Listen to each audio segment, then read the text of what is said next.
Hey guys, this is Devgrew66 here. Today we are back on some Arma Reforger, and today in this video I'm going to be showing you guys how to building living quarters, what is it, and how we can spawn friendly AI teammates, and how these guys are probably a little bit more better than your regular multiplayer teammates that you would actually have, and what are the pros and cons to having the AI teammates.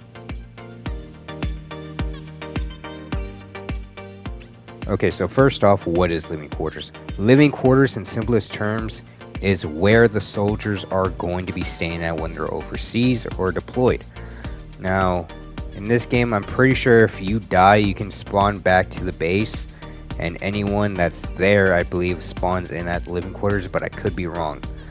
But if you go into living quarters, you can actually build it, and you can go in the middle, and you can request personnel, aka AI teammates, and you can see that we have a fire team, light fire team, grenadier, light anti-tank, and a base of fire team, which I don't know what that one is specifically. And then there's 3 more on the right hand corner, which I will show you in a little bit. But how to recruit them is super simple. First off, you need to be a squad leader in your own squad. If you're not a squad leader, unfortunately you won't be able to command these guys or recruit them. Alright, but to spawn them in, you need to be a sergeant.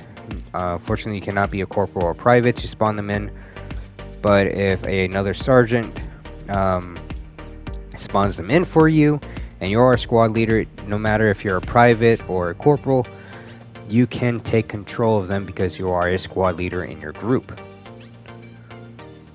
But yeah, that's pretty much it. I'll show you what the remaining are in terms of the personnel you can actually request.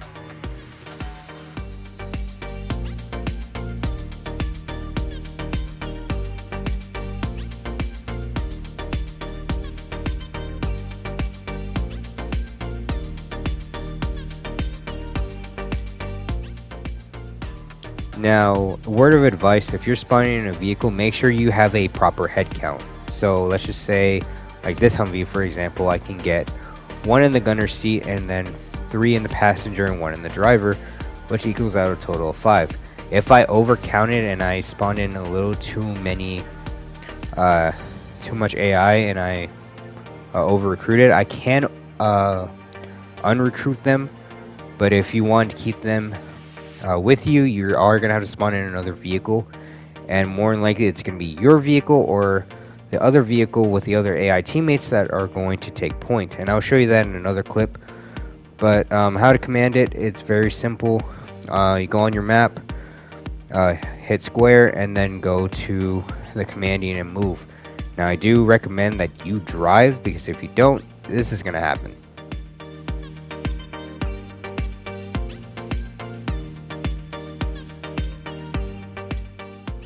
In all honesty, I do believe that's the only cons about having the AI, is if you have them drive and there's blockades and other stuff, they're more likely going to ram through it instead of actually trying to think logical.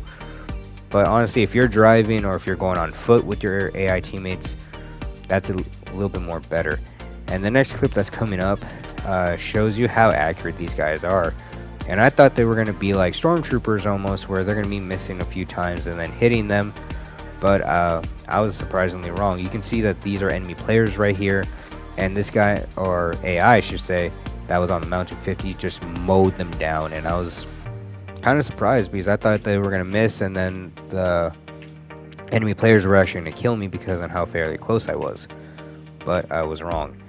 And like I said before, if you overcount or if they all don't get in the vehicle, you can see this AI Anderson grabs the Humvee and starts taking point. And honestly, it does give me an idea on how you can run convoys and then defend when you're trying to get goods, or in this case supplies. But that is yet to be tested, which I more than likely will try it out one time just to see how it goes. But more than likely it's going to be like this, in all honesty. So yeah, I would say just go on foot or take point. Make sure you have the proper head count. One thing that is very unique about the AI, and I didn't know this, is that these guys can definitely tell the difference on who's a friendly and who's disguised as a friendly but is an actual enemy. You can see right here that I was freaking out, honestly. I had my headset turned off and I'm just yelling a lot of F-bombs, and I'm thinking, bro, I just killed a friendly teammate. But after the clip, I got on the radio, and it turns out there was no friendlies where I was at. So it does make me a little bit skeptical on how these AI teammates are able to tell who's a friendly and who's not. And I can see this being used probably even after this video. Some people might be doing this just to see if there's any enemies amongst our ranks. But yeah, but let me know in the comments down below. Do you guys think that these AIs are going to be overpowered, especially if you use them now, or anything like that? But let me know down in the comments of what your opinions are. But be sure to like, comment, subscribe, and I'll catch you guys all in the next video.